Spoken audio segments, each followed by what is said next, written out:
So at the point of my challenging times, I needed a Christian body where I can join to at least help my faith and help my spirit. And at first, I was at peace. So the first Sunday I went to the church, they called first-timers, and I came out. They prayed for us, and then when we were standing there, the pastor of the church was like, I want to see you after the service. I told him I want to confide in him, to tell him one of my deepest secrets.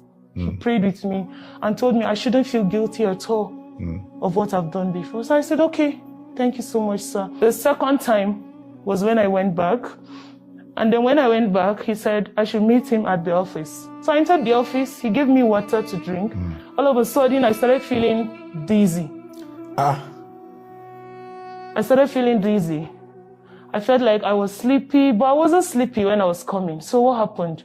Is this the pastor or someone else? No, the pastor. The pastor. So he started telling me, do you know you're a beautiful lady? You have a very good body structure. Every man will want to come close. I wish I knew you before now. And oh, I know I'm married, but then, like, do you mind if you can be more closer to me, like, be a friend? And I told him, sir, you're my father. I said, no. And then I stepped out. I reached home. I thought that was all. He started sending me messages, started sending me voice notes, started sending me pictures of his areas. The first time he sent, I thought it was a mistake, and I replied, sorry, Pastor, I think this is not for me. And he was like, yes, this is for you. I just want you to understand the feeling I have for you. That's not the pastor. That's a wolf in sheep's clothes. He kept sending messages, kept calling every day. When I pick, the first thing he draws my attention is, Jesus loves you. Or he can call and say, let me pray with you today. I was led. And then at the end of the call, that's when he will now talk about love. Fast forward, he told me to come. So I went to the office. When he came, he entered the office, and then the same thing he did. He just gave me the water bottle. But I noticed it was already open. The seal was opened already. You drank it again? But I drank it. I was thirsty. You drank it again? I drank it. You drank it again? Yes.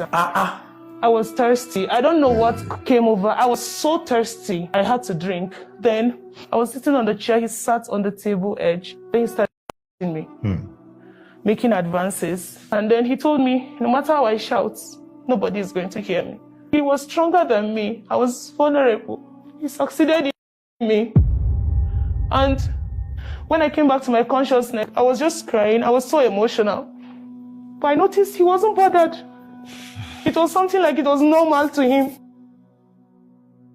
Immediately I go back home. I saw his call again.